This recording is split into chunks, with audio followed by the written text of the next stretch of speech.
Everyone, and welcome back to this channel. And today I'm going to walk you through the best way to request for your investment letter on Cowrywise mobile app. The first thing to do is log into the Cowrywise mobile app using your credentials. Then you are to tap on the home page. Michelle, the home page, tap on portfolio, and then scroll all the way down. You will see request investment letter down here. Tap on it, and you have to choose the date range. It was last week, last month, last quarter. Then you can also choose a period. We're tapping on custom period where you choose a period range.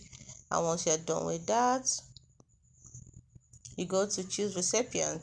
So who needs it? Is it your American embassy, Canadian embassy, British embassy? You can also add yours. Choose a recipient to put in the person's name, address, city, state, and country. And a PDF of your investment letter will be sent to your email. Then just tap on request letter here. So it is as simple as that. Hope you found this video helpful.